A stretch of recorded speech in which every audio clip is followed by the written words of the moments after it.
Então sejam bem-vindos a mais um vídeo, a mais uma semana que se inicia. Nessa semana a gente começa a falar sobre as questões aí ligadas ao preconceito, à discriminação, aos grupos que sofrem preconceito. Esse primeiro vídeo eu não vou falar especificamente de grupos de preconceito, mas eu vou falar da ideia geral, da humilhação, do preconceito e tal. Não é corona, viu, gente? É que eu tô gravando de madrugada mesmo, a gente começa a dar pau. A gente vai falar então um pouco sobre a questão da humilhação, do preconceito de uma maneira geral. Mas antes, só um alerta. Os vídeos dessa semana, eles vão ter um pouco aquele formato antigo. Eu não vou colocar slide, não vou projetar nada para vocês agora, né? Por uma questão aí técnica, na verdade. Estou com alguns problemas no meu computador, mandei para consertar, vamos ver se resolve o problema e tal. E aí a partir da semana que vem eu retomo um pouco. Embora talvez principalmente esse primeiro vídeo, não ia precisar muito de slide mesmo não. Né? O segundo vídeo talvez seja mais interessante, porque eu quero apresentar alguns dados, que a gente vai começar a falar de racismo propriamente dito. Na verdade, qual é a minha ideia? Eu vou falar de alguns grupos. Quando a gente estava em sala de aula, várias vezes eu já falei isso em vídeos anteriores, eu fazia por meio de seminários, né, essa matéria. Eu dividia as salas em 6 grupos, cada grupo pegava um tema, pegava um grupo ali que sofre preconceito, um grupo que sofre discriminação na sociedade, e ia apresentar ali, ia montar um seminário e fazer a apresentação. Esse ano a gente não tem como fazer isso, né, pela questão da pandemia. Então eu vou trazer alguns dados que envolvem esses grupos que sofrem discriminação, preconceito, exclusão, enfim. Quais são os grupos que eu vou falar? Eu vou falar de 4 especificamente. A apostila, né, o caderninho do aluno, eu não sei como é que está agora esse novo, mas o caderninho antigo, ele trazia 3 grupos. Ele trazia negros, idosos e mulheres. Eu desde o começo, desde que eu comecei a dar aula no estado, eu sempre acrescentei um 4º grupo, que são os homossexuais, né, o público LGBT. Né? Porque assim, no Brasil a gente tem um problema sério envolvendo a questão dos LGBT, porque o Brasil é o país que mais mata homossexual no mundo. Né?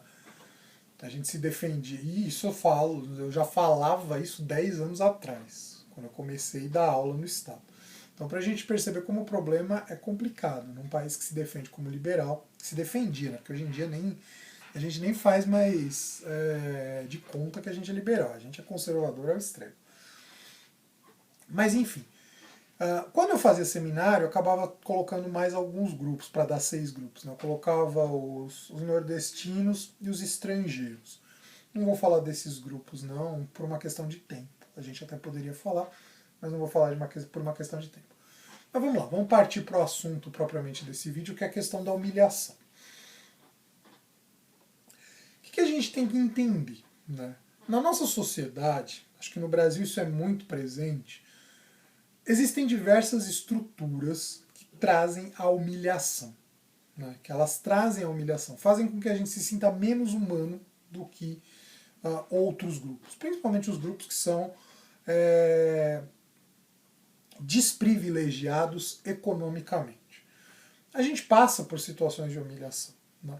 E, infelizmente, no Brasil, a gente percebe que há uma certa naturalização da humilhação. A gente pode fazer até uma relação aí com o pensamento do Foucault, que a gente falava lá no bimestre passado, das estruturas de poder. Talvez no Brasil, a gente, mais do que estruturas de poder, a gente tem estruturas de humilhação. Para mim, é notável como estrutura de humilhação o ônibus, o transporte público, né, de maneira geral, o ônibus, o metrô, o trem. Porque são meios de transporte que, em todos os aspectos, eles não atendem à necessidade da população, porque você tem, tirando algumas linhas, você tem baixo número de transporte. Né?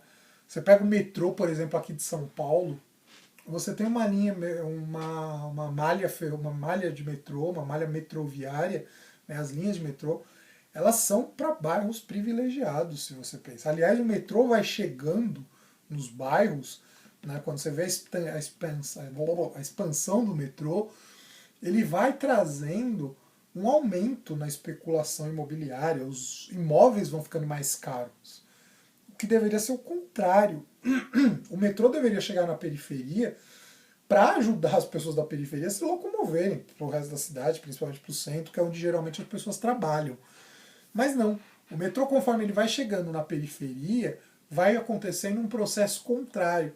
As pessoas que moram naquele bairro, que de repente é periférico, não é tão central, não é tão, né, classe média ou classe alta, elas vão sendo obrigadas a se mover para outros bairros, porque o metrô traz não só o desenvolvimento, que se fosse o desenvolvimento estava bom. O metrô ele traz o aumento do padrão num bairro. Isso é bastante complicado, né? Porque o transporte, ao invés dele servir a população, o transporte ele acaba sendo um meio de exclusão social. Então, mas eu falo, primeiro a questão aí da insuficiência do transporte, mas segundo, a questão da condição do transporte público estar lotado. Né? Isso é você pegar o ônibus, você ir trabalhar de manhã cedo. Né? Eu agora tenho saído muito pouco, mas quando eu estava dando aula, quando eu estava indo na escola, eu sempre levantei muito cedo, porque eu não moro tão perto do Caruze, e eu tinha que pegar ônibus. As linhas que eu pego, eu não pego lotado. Mas, por exemplo, o primeiro ônibus que eu pego, ele lota no caminho. Né? Até porque eu passo muito próximo à favela do Heliópolis. Né? Aliás, eu praticamente atravesso a favela do Heliópolis. Então o ônibus vai lotando. Isso tudo mostra como esse projeto de humilhação ele vai se naturalizando, ele vai se levando como algo natural. E aí grupos da sociedade que são excluídos, eles não lutam por direitos, porque se sente naturalizado essa coisa. É claro que nos últimos anos a gente sente uma grande luta por parte desses grupos minoritários ou grupos que passam por exclusão. Hoje a gente tem toda a luta dos homossexuais, os movimentos negros, os movimentos de mulher, tal, e tudo mais. E aí gera um outro problema que a gente percebe o quanto o conservadorismo no Brasil é grande, né? Que era o que eu estava falando no começo do vídeo.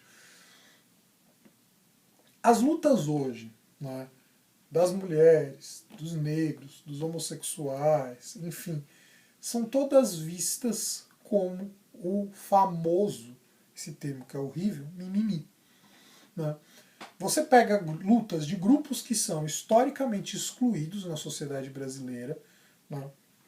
O negro, a gente vai ver no próximo vídeo, passou por uma exclusão terrível. Foi o país que por mais tempo teve escravidão. Até hoje a gente não teve uma verdadeira inserção do grupo negro, da população negra na sociedade brasileira. Aliás, é até errado falar negro, né? O correto, mais correto mesmo, é preto. Né? A gente não teve uma verdadeira integração dos grupos pretos, né? da comunidade preta na sociedade. Né? Até hoje, se a gente pega a exclusão social, ela é racial ao mesmo tempo no Brasil. Isso mostra o quanto a gente ainda precisa avançar, e esses grupos precisam sim tomar o protagonismo, lutar, como já lutam, como tem os diversos movimentos, seja dos pretos, seja das mulheres. Aqui eu estou pegando os pretos como exemplo, mas a gente vai ver todos aí no decorrer do... Vou trazer alguns dados, né, nessas próximas videoaulas, mostram o quanto essas lutas elas são importantes, mas elas mexem com a estrutura da sociedade. Para que esses grupos ganhem direitos, eles mexem com a estrutura da sociedade.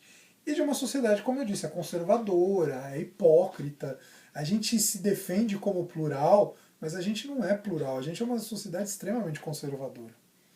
Ao ponto das pessoas taxarem o negro como bandido, ao ponto das pessoas acharem que a mulher ela tem que ser submissa ao homem, e ser bela, recatada e do lar, ao ponto de ainda se defender um discurso extremamente homofóbico, né, contrário ao homossexual, muitas vezes até defendendo a morte. Não à toa o Brasil é o país que mais mata homossexual.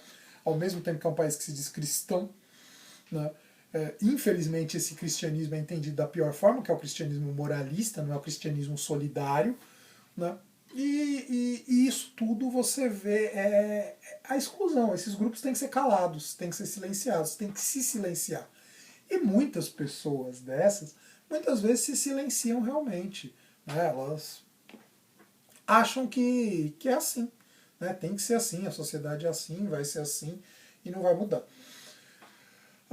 Eu tenho refletido muito esses dias, até por causa da entrevista da Adnet, não sei se todo mundo viu, né? Eu mesmo não vi a entrevista inteira, mas eu vi alguns trechos. O Adnet deu uma entrevista na semana retrasada, né, no Roda Viva, que é um programa que tem lá no canal Cultura, na TV Cultura, e ele falava um pouco da questão do humor, né, do como o humor atualmente avançou e tal, e em relação a essa visão preconceituosa que se tem no Brasil e tudo mais. Hoje, né, o politicamente correto, que muita gente adora detonar, adora falar mal, o politicamente correto, ele está no humor. E hoje você vê uma preocupação em não se fazer piada racista, piada homofóbica, piada machista. Há uma preocupação. Não vou dizer que não é que isso às vezes não aconteça, né? Até por esses grupos que se dizem progressistas. Claro, quem é conservador, a gente nem leva em consideração aqui. Mas os grupos progressistas têm uma preocupação em tentar evitar esse tipo de piada. Mas isso mostra como o nosso humor, inclusive, por muito tempo. Porque quando você vê hoje o negro falando, olha, piada com negro é preconceito. A mulher falando, ó, piada com mulher, né, chamar a mulher de burra, de vaca, ou seja lá do que for, isso é machismo. O gay fazer, né, ficar indignado porque vem uma piada com gay, né, desfazendo e tal, olha, isso é homofobia.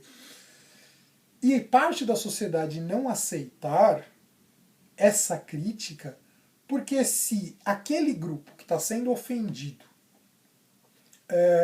se coloca contra, é porque ele se sentiu ofendido realmente, a gente tem que respeitar, né? O problema é que a gente acha que tem que continuar, as coisas têm que continuar como são, né? Aquele grupo tem que se calar, é piada só, vamos levar numa boa. Eu não sei até que ponto, né, uma piada pode ser aceita ou não. Aí eu falo como quem não faz parte de nenhum desses grupos. Aliás, é até interessante, porque se fala muito hoje da questão do lugar de fala. E acabou calhando de ter quem tem que falar isso é um homem branco, heterossexual, né, que não faz parte de nenhuma dessas minorias. Mas ao mesmo tempo, né, então eu também não vivo nenhuma dessas questões, não vivo nenhuma dessas exclusões. Mas assim, por isso que para mim também não deixa de ser um desafio. Mas eu acho que vale a pena a gente refletir sobre tudo isso. E pensar, inclusive, até que ponto a nossa sociedade ela é uma sociedade aberta. A sociedade brasileira ela não é aberta. Ela não tem nada de aberta, pelo contrário. Ela é uma sociedade extremamente preconceituosa, tacanha, moralista. A gente no começo do ano passava o vídeo da Geni, né, o áudio da Geni, a música lá da Geni do Zeppelin do Chico Buarque. É uma música que eu acho que ela traz bastante o que é a essência do Brasil. E olha que é uma música que eu acho que é da década de 70 que o Chico fez, né? Mas mostra que a gente não avançou. No momento atual, mostra mais claramente ainda o quanto a gente não avançou. Tem um vídeo do Porta dos Fundos, se eu tivesse feito no formato atual, no formato antigo, melhor dizendo, né, no formato que eu estava fazendo os vídeos, eu ia começar esse vídeo com aquele vídeo do Porta dos Fundos. Tem um vídeo do Porta dos Fundos que eu acho muito interessante. Eu vou deixar aqui na descrição para vocês assistirem. Praticamente com esse vídeo, né, com essa indicação do vídeo, eu termino esse primeiro vídeo dessa semana.